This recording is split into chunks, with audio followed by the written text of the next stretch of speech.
Well, I mean, kind of on everybody's lips already is artificial intelligence and how you leverage that particular technology to analyze your data. It's irrelevant if you don't have the right amount or the right type of data, but different levels of AI, whether it's through analysis or generative, I think that's what everybody needs to be thinking about. So I think it's going to be a lot of AI usage. What can we do with AI in corporate real estate?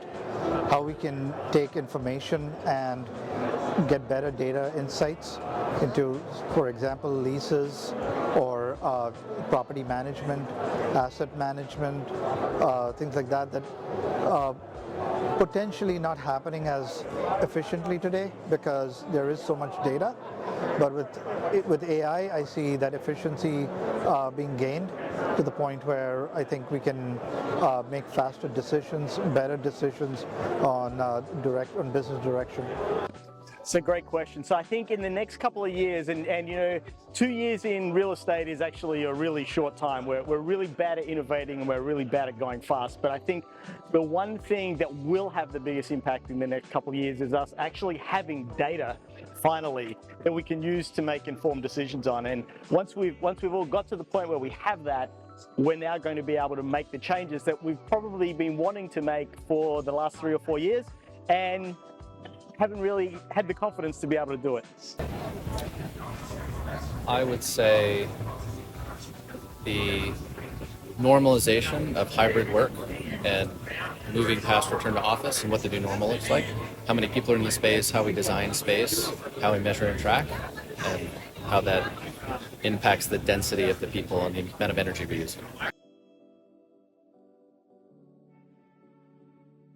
So, and I'll stay on the AI topic on that because a lot of corporate real estate company that of different sizes, right? So there's the big players, there's smaller players, and a lot of people are asking, how do we also innovate? And I think there are some small steps that people can start taking now. The thing is, if you don't do something now, you're behind. So start now.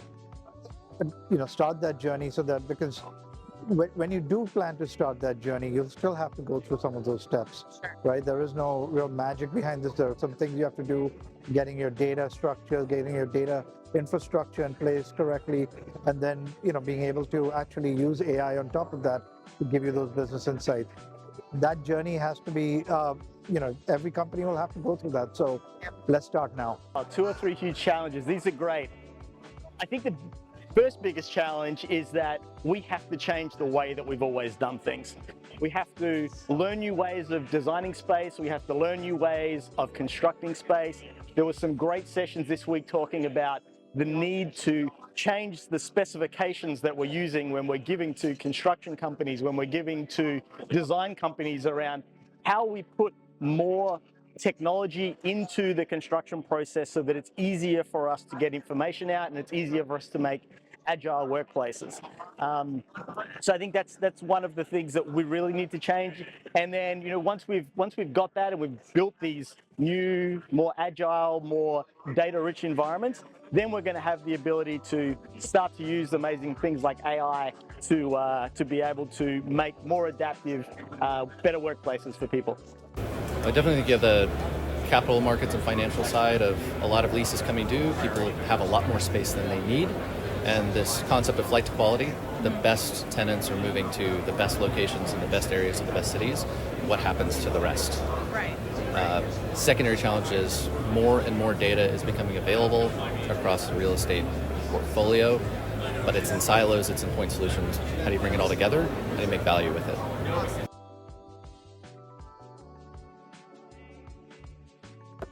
So I think, how do we stay efficient? How do we stay operationally effective, right? So a lot of executives are looking at technology and saying, we own a lot of software. How do we ensure that we're not overspending, or how do we ensure that we're running everything effectively so that we don't create cybersecurity gaps or things like that? And then be able to take the information that we're gathering and give it to the business users to say, what can we do with it? So the challenge will be, we don't have enough resources in this industry, technology resources, to be able to help with doing these things. So I think a big part of the challenge is going to be how do we train people up with these kind of technologies to be able to help us. So it's not necessarily real estate itself, but the technology that enables it. That's going to be a big challenge, and the adoption, the roadmap that you think about. All right, so this is a great one, and this is a great event for this specific topic.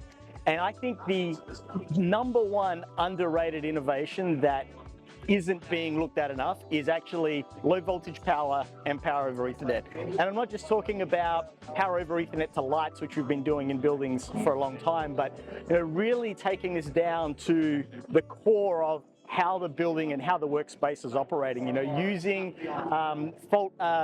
using low voltage power to be able to distribute using class 4 power all around the workplace, using batteries in the building, and being able to really create these modular workplaces that run off DC power, that are more energy efficient, better for the environment, and also provide us with more of that intelligence that we want about what's happening in the workplace. So for me, that's the big one. It's going to take a lot of change. Going back to my last point, that we have to change the specifications that we're asking for when we build. We can't build places the same way that we've built them before. And once we can do that, we can change the way we design, change the way we build, change the technology that's running the workplaces. We're going to be able to actually have the places that we're all aspiring to have, that we're talking about.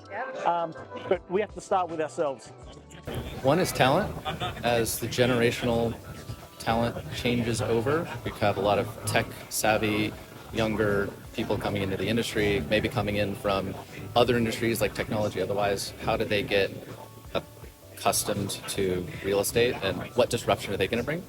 And then I think the theme of the conference is AI, and it's less about AI as a product set, what's it going to do. It's more about people who come up with innovative and disruptive ways to use it in real estate.